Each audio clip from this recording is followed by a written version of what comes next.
What's up, everybody? Dog 1985. There's levels to this. Oh, there's levels to this. All right, let's talk about this.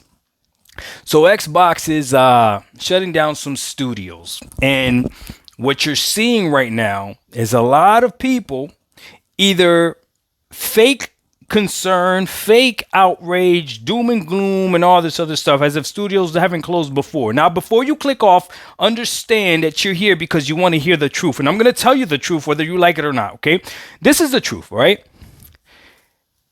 The only time there's a problem, I want you to pay attention to what I'm about to say because I speak logically.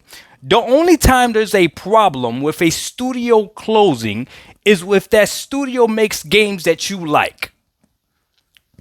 Fair, right? You should have a problem with a studio closing if the studio makes games that you like. Fair, right? Okay.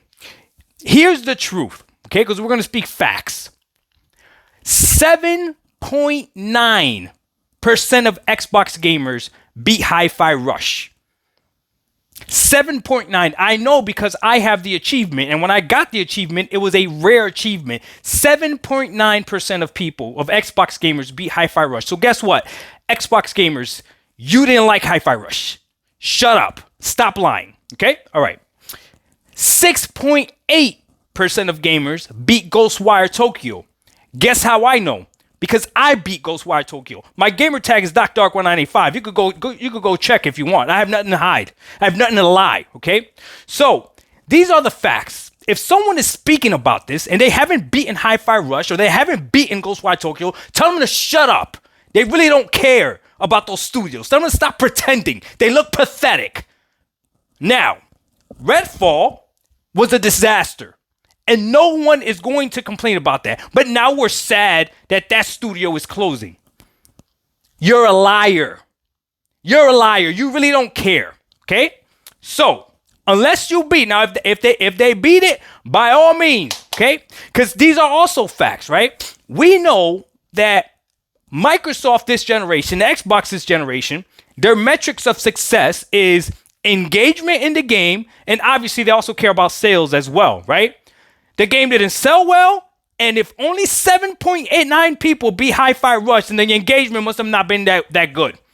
At least not long term. Maybe it was a flash in the pan for like, what, a month maybe? And then and again, the game is not even that long. 7.9% of Xbox gamers. This is Xbox games. I don't care what it did on Steam, all right? So, that game, for all intents and purposes, regardless of what anybody says, I'm talking to you about facts. So-and-so said that it did great. This is it. It doesn't matter. The numbers don't lie. Everybody lies. Men lie. Women lie. Cats lie. Numbers do not lie. 7.9%. I'm not lying to you. You could go look it up, right? Beat the game. That's a disgrace. I beat the game. It didn't sell well. I didn't buy the game. I played the game the way that Xbox wants you to engage with their content, which is either you can buy it or you can play it on their subscription service, which I did. That's their metric, right? That's what they choose, right? If that wasn't enough, then that wasn't enough, right? So here's the deal. I can be upset about Hi-Fi Rush because I enjoyed it. I can be upset about Ghostwire Tokyo because I enjoyed both games enough to beat them. I can be upset about it. But guess what? I'm not really that upset. I'm not. Hi-Fi Rush was a good game, but it wasn't a good game. It wasn't a game that I'm like, damn, I can't wait for the sequel. You want people to lie to you, they'll lie to you. If you want people to lie to you, they'll lie to you. But I wasn't hearing anybody asking for a sequel for Hi-Fi Rush. Maybe a few. It better not be more than 7.9% though. There better not be more than 7.9% of people asking for a sequel for Hi-Fi Rush, because that just doesn't make sense. Beat the first one at least, right? Again, we're speaking facts. Okay. So then, Ghostwire Tokyo, same thing. I enjoyed Ghostwire Tokyo, but I'm not looking forward to a Ghostwire Tokyo 2. Like I'm cool. Like it is what it is. Now we can talk about the hypothetical. Well, if you enjoyed those games, Doc, well, what about those games that studio might have made and all this other stuff? That's all hypothetical, man. We don't know if the next game they would have dropped would have been a Redfall. We don't know. Those are all hypothetical, right? What's not hypothetical is the fact that Sony and Xbox both have numbers that you and I don't see. And this is where I get really frustrated with the PlayStation content creator. And some of them I get along with so well, but they're so disingenuous sometimes that it's just ridiculous, okay? This entire generation, whenever a PlayStation content creator was talking about PlayStation, they would always come from the perspective of the business. Very seldom would they talk from the player's perspective. I've been the one that has always spoken about from the player's perspective. I don't know how many sales anything has. I don't even know if a studio's organically grown or whatever. I don't care. I care about my experience as a gamer, okay?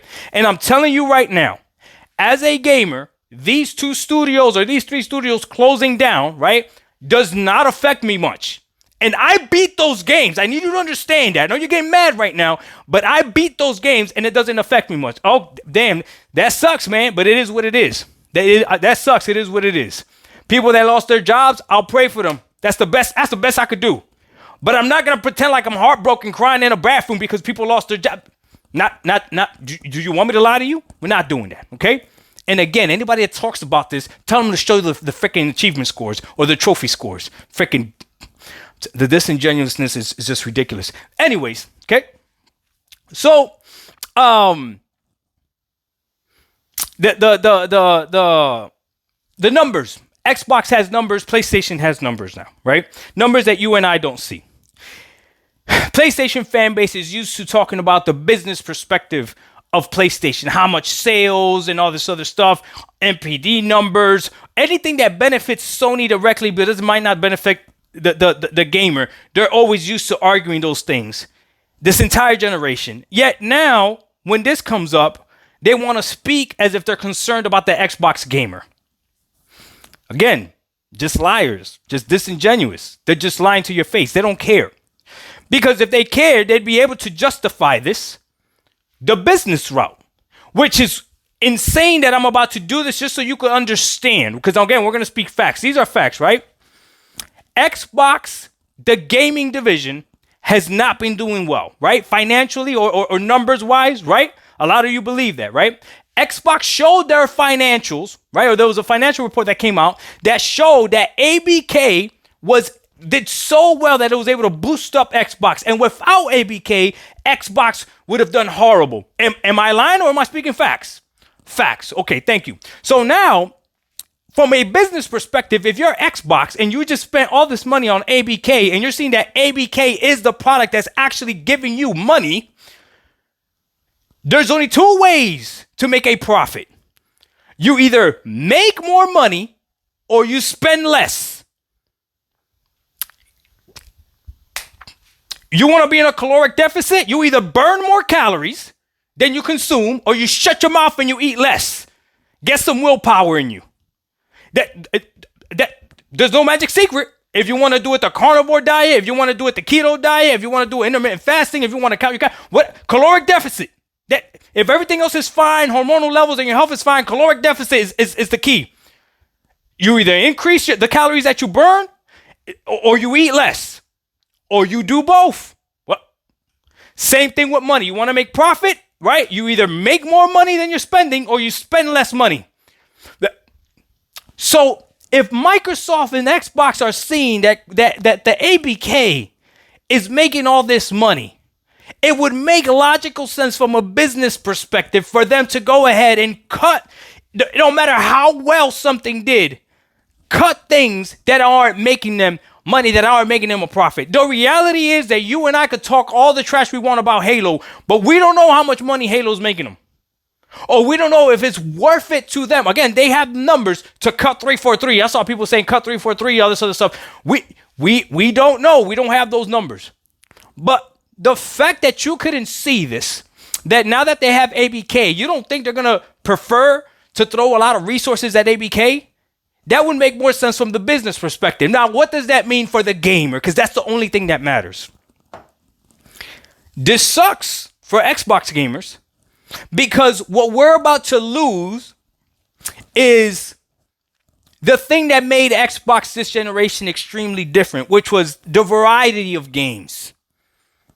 The different types of games, because it seems like they're going to go a route that makes financial sense, but not makes gaming sense for you and I. But if they're going to throw more money into the Call of Duties, which Call of Duty makes a lot of money, right? And they'll throw resources at that. If they're going to make more money into more live service games, and that makes more sense, then how can we get mad at them for them wanting to make more money? Especially you Sony fanboys that only talk about the business side of gaming. You don't actually talk about gaming. I don't understand it. I don't understand it. So the interesting test is going to be this. If Call of Duty does not come to Game Pass, then that is a clear statement that Game Pass is not sustainable, not profitable, not worth it, whatever. That means that they don't want to put Call of Duty on it. And if they don't put Call of Duty on Game Pass, woo! I hope that the Xbox community is as strong as the PC community with this whole Helldivers signing in thing, and you cancel your Game Pass subscription. I'm telling you right now, jot down the date. If Call of Duty does not come day and date to Game Pass, I am canceling my Game Pass subscription, my Game Pass Ultimate. I'm already gaming on PC. I will start buying all my stuff on Steam and just make my PC into big picture mode. I will. What? Why not? Why not? So, now, if they do put Call of Duty on Xbox Game Pass, which I expect they do, they're also going to be able to get the numbers and see how much Game Pass actually kills a game or not. Now, something that I said on my Big Brother's podcast yesterday, shout out to Porter Rock 77 and M and all of them. I said, I can see a future, which I didn't want to see in the beginning of this generation, which was, I like the fact that Xbox gives you the option to buy the game or you could subscribe to their service and play the game that way. But I could see a future where if Xbox does want you to be locked into Game Pass, where they make the games exclusive to Game Pass, meaning you can't access them or you can't buy them. You have to be subscribed to Game Pass to get them. And I thought about this today when I was driving home from work, how a lot of you idiots like to compare exclusivity between consoles with Netflix and Hulu. And I thought about it. There's shows on Hulu and there's shows and movies on Netflix that you can't buy. The only way you can see them is if you subscribe to that service. So yes, they're exclusive to that service. They're not exclusive to the hardware. You can watch it on whatever hardware you want, but they're exclusive to that service. Here's the deal. This is another fact. If subscription services are failing, and they're failing on a monumental level, it does not make any sense at all why everybody has a subscription service. That's logical, right? I just like to speak logic. Disney has a subscription service. HBO has a subscription service. Cinemax has a subscription service. Hulu, Netflix, Amazon, everything, everybody, everywhere has a subscription service. Everybody, everywhere has a subscription service. So if subscription services did not make sense, why is everybody doing it? I'll tell you why. Because they can see that eventually it will click and it will make sense, and that will be the way. Artists right now make more money off of streams than they do off of album sales. So eventually that clicked, right? Eventually that made sense. This is all business talk, which is crazy that I'm having this business conversation with you, and this is the business conversation that the ponies should be having. This is what PlayStation podcasters do. All they talk about is the business aspect of gaming. They don't actually game. So I'm frustrated that I'm the one that has to do it, but I see why they don't want to do it. I see why they want to act stupid, and now all of a sudden they don't know how to count beans. All of a sudden they don't have calculators. The ABK deal makes more money than Xbox does. Some of them even said it might as well just be ABK. If it wasn't for ABK, Xbox would have even been profitable last quarter or whatever it was. So then it makes sense business-wise why they would cut studios. Are you guys idiots? It would make sense, right? So what is this outrage now? Now you want to talk like a gamer? If you want to talk like a gamer, you should have done it with all the remakes and remasters that the PS5 is giving you. No. These are facts. Don't get mad. These are facts. Again, this video is all about facts. You can say whatever you want. And I tell you what, if any content creator out there has the audacity to complain about these studios shutting down and you didn't beat those 2 games, there's no excuse. I don't care. I don't care. You can't. I don't care. You can't say anything. If you didn't beat those 2 games, sit down and shut up. If the shoe fits, wear it. Doc Dark 1985. There's levels to this. I'm sick and tired of it, bro. I'm sick and tired of it, bro. It's ridiculous. We out. Peace.